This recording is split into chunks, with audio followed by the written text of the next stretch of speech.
you. How's things? Things are good. Nice to see you too. I love the movie, by the way. Really did. I think it's the best one.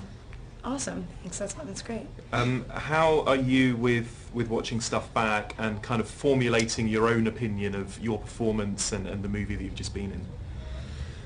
I don't do well with that the first time. Not just because it's uncomfortable watching yourself, but because I get so worried about making sure that everything has come across, obviously. So it's like I can never sit back and just absorb the movie for what it is. So I have to do that. I have to watch this a couple more times, I think.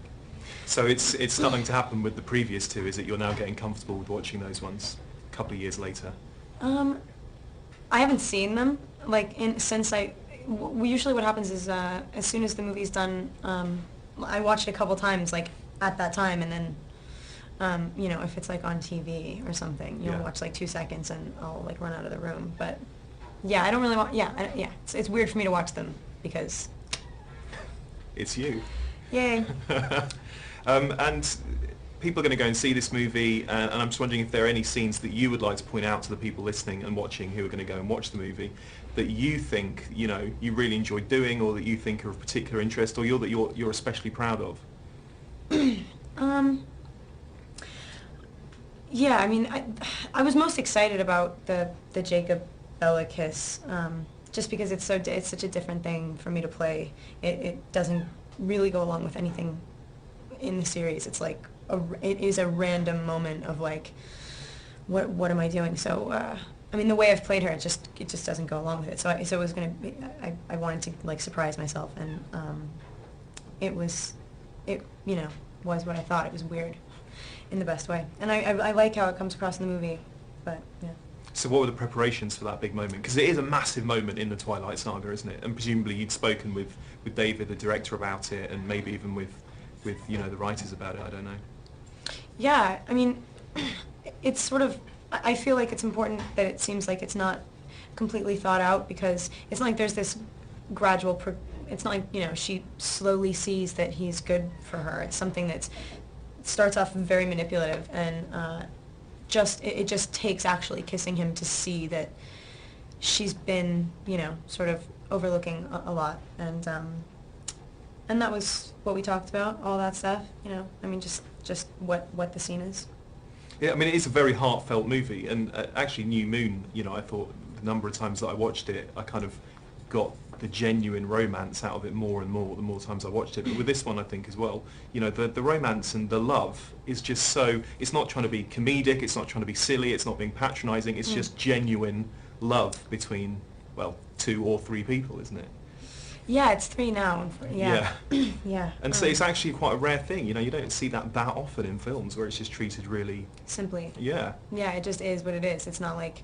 Yeah, I know. Everyone always wonders, like, what this story has, like, and why it's such a phenomenon, and why, like, what makes it unique. I've asked the fans and stuff, like, what is it? What's the key? What's so special? It's like... First love, it's so simple. It's like all they scream back at me. They just go, Edward. It's like, okay, right there. It's just like, it's a good love story. And it probably says a lot about movies, that it has to be a story involving werewolves and vampires for us to get the most genuine human thing out there. Do you know what I mean? It has to be a fantasy movie for us to be able to see this really normal thing. It definitely makes it more interesting. I mean, it takes it to like a heightened level. My favourite bit was graduation scene, actually, and I think there you can really see what visually, what David Slade, as the new director, has brought to it, because it looks beautiful. You're wearing these yellow outfits, aren't you? Really kind of striking.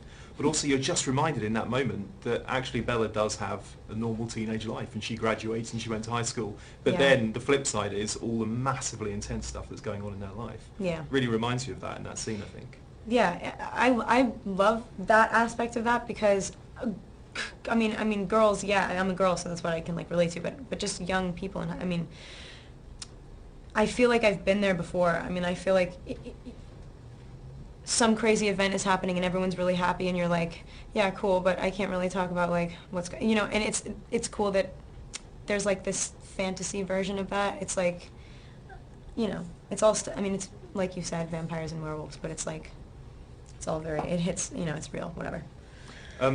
Reading around the background to the movie, a lot of the other cast seem to get really amped up about the action because it's action-packed in this, and they seem to be really excited about that. Now you're not so involved in that side of it, Yeah. but there just seems to be so much energy on set of, you know, sort of sports fans and guys who work out all the time, just really ready to let rip.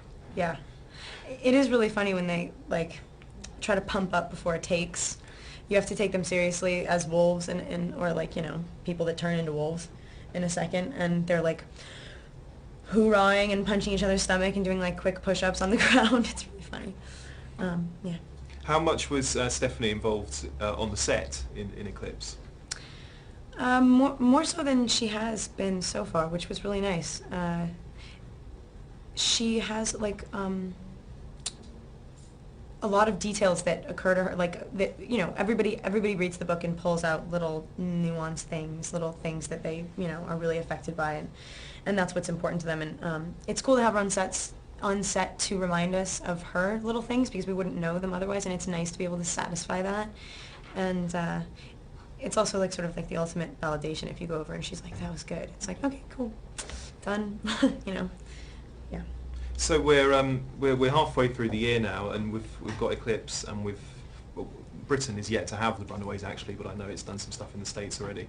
How are you sort of looking back on 2010? Is it a year for branching out and you know, showing different sides to you as an actor? Did you have any plans for things you wanted to do in 2010 that, you know, you've yet to do or have gone to plan maybe? No, not really. I mean, I don't have I really don't plan things out.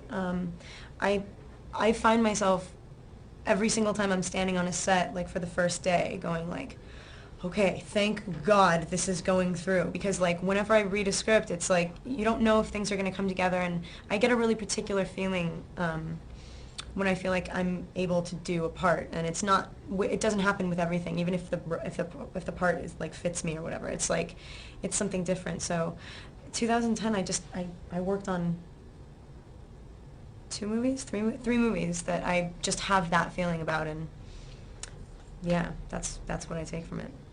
Thank you very much. Good to see you.